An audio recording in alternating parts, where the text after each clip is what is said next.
Good morning, John Cathy. This is Paul Cundiff. You've heard my voice on the telephone for a while. We received your resorter this morning, and I'm going to take a quick walkthrough. And I've already done one walk around and got interrupted while doing a video for you. So I'm going to do another one. So some of these things aren't going to be, you're not going to be getting surprised at the same time I'm looking at surprises. So overall, not too bad. The sides of the boat we can probably work with and do maintenance coats on the sides. We're probably looking at more than a couple. We're probably looking at 3 or 4 maintenance coats to the sides to bring them up to the kind of quality that you see on this 1960 Capri over here. And we'll just okay, we're going to look at your boat now though instead of mine. All right, so side's not too bad. Transom, we're going to have to strip the transom. There's a whole lot of a whole lot of varnish coming off here. So the quickest way to take care of the transom is to actually strip all the varnish off, sand it, fair it, restain it, and so forth. On the transom too, at the stern, these decks, we would be very wise on the decks to actually strip these, fair these. You got a lot of bungs popping up, so we may want to do that. Also, right here at the lifting ring, it appears that when somebody put the lifting ring back on, there's a big rod underneath the lifting ring that goes down to the frame, and you can literally lift the boat from this ring and the ring like it in front. That's what those were for. But they've depressed this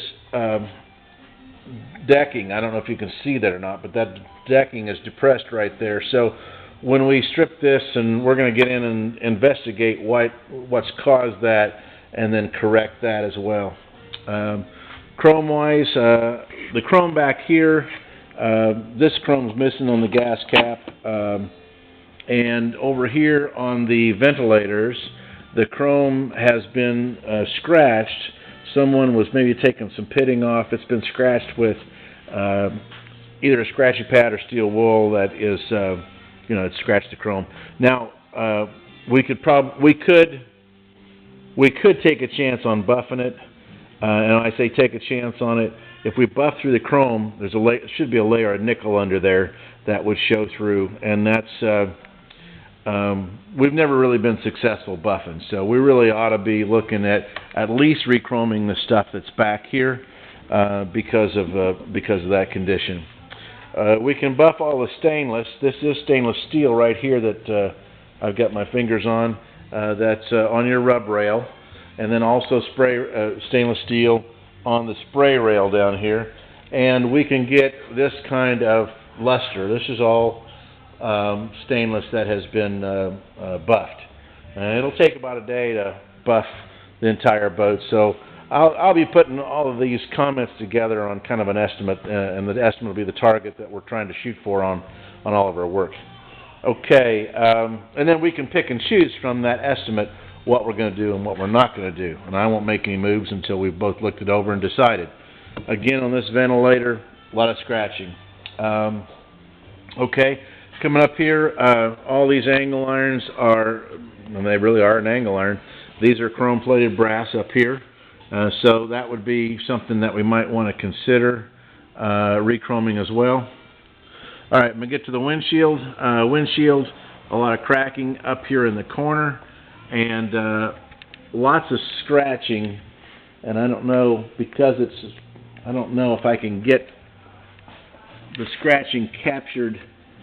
Yeah, there we go. It looks like we've got the scratching captured on the in here. Now that can be polished out, but by the time we polish it out, you're still going to have this cracking up here. So we may want to consider replacing the windshield. And polishing out's not cheap. All the S's in polishing actually look like dollar signs. Okay, but it is cheaper than a new windshield. But again, we'd never get rid of this cracking. It seems to be all the way through. Okay, we got some Ferris fasteners here that we will just replace. The rubber at the bottom needs to be replaced. There used to be a trick you could use baby oil on it, but we're probably and clean them up. But we're probably beyond that. Front decks, lots of water intrusion that causes these black stains around the bungs. So that's we would be best. We can just sand and do maintenance coats up here, but all that black will still be there. We've got a bung that's just about ready to pop out right here. You can see it's proud, and so we probably ought to. What I'd suggest on decks is that we strip the decks, both the back one and this front one, and then and restain and build that up with 9 coats of varnish. Okay, there's a little damage that the trailer's done to the boat up here. I'm sure this was done, well, I'm not sure, but I assume it was done during the transport.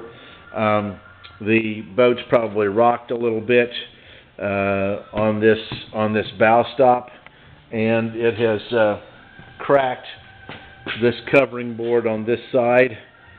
It's cracked it, and I really can't see I'm looking the wrong angle on my camera screen, so I don't know if I'm getting it shown or not, but you can see a big gap under here. You can see how that's been pushed up by the rubber on here. So at the very least, we ought to probably mount this unit down a little lower.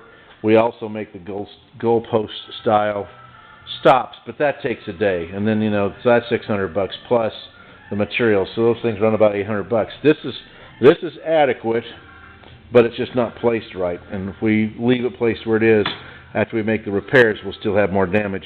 The other thing that we can do is add an extra cross member and move that keel roller back on the boat, and that'll keep it from rocking up here. We'll also fix I think we can just remount this trailer jack. If not, we'll get another jack. All right, let's see. Oh, I think you can really see the scratching on this side. Someone's really used something really abrasive to clean this windshield. So windshield's kind of... Now, you can go ahead and run it with this windshield. It would look great in every other respect, but it would still show the cracks in the windshield and the scratches. So it's kind of up to you. That'll be up to you. All this is up to you. Again, the sides look to be in fairly decent condition. I think we can work with those. We can also take this cut water, the cut water being this piece, and polish that to a fine luster. It's not too badly beat up, which a lot of these will be beat up on the corners and so forth. It's not too bad. All right, let's see. Other side of the boat. Oh, there's little spots on the side of the boat where it's been gouged, maybe run into a dock or set up against a dock, and those spots will, we'll just use filler on that. It's not worth replacing the entire plank to fix these 2 little areas here, for example. Decks here. These decks look pretty good right here. Oh, we got a little rot behind here, so the staples aren't holding anything. And this is called a crash rail. This little half round is called a crash rail.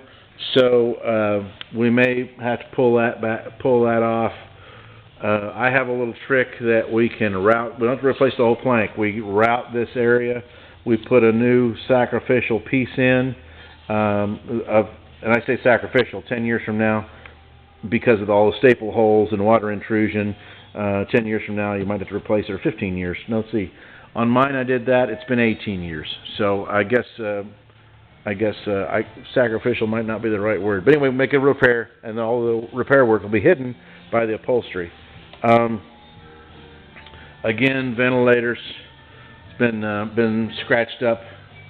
On the dash, the gauges have been changed to not authentic.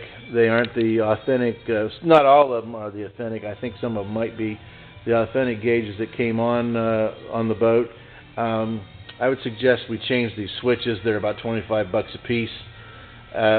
They're number 1 for appearance. Number 2 for they're probably not reliable. The contacts will probably have some corrosion on them, and they might work for a while. The horn ring is broken. We probably need to try to find. It's broken right here. Probably need, and it's badly pitted. So rechroming pot, and it's pot metal. So rechroming pot metal is like, oh man, it's really expensive. A horn ring like this would be like probably $200. So we ought to try to find a horn ring. I've got some steering wheel restorers that might have some parts like that. And this might still be $200, but rather than try to repair pot metal and then rechrome it, that's probably the way to go. Ski pole, same story. Looks like some chrome might be in order there. So we can do just, again, all the choices are going to be yours. I'll put a spreadsheet together with all the things that I think need to be done to make this, to approach show quality. You don't have to go to show quality, the first year. I did this boat right here. I did, a windshield 1 year, and I did the varnish, one winter, and I did the chrome the next year, and I did the upholstery. I guess I combined the upholstery. I didn't have any upholstery, so I did the upholstery all at one time. I don't remember what year I did that now. It's been too long. So, anyway, you don't have to do it all at once. So that's something to think about, too. And I haven't looked at the bottom yet. And I haven't looked at the engine yet. And, I haven't looked at those things. But that's the first... That's our first installment of checking the boat over, and I'm going to put this on the website and give you a call. Thank you, sir.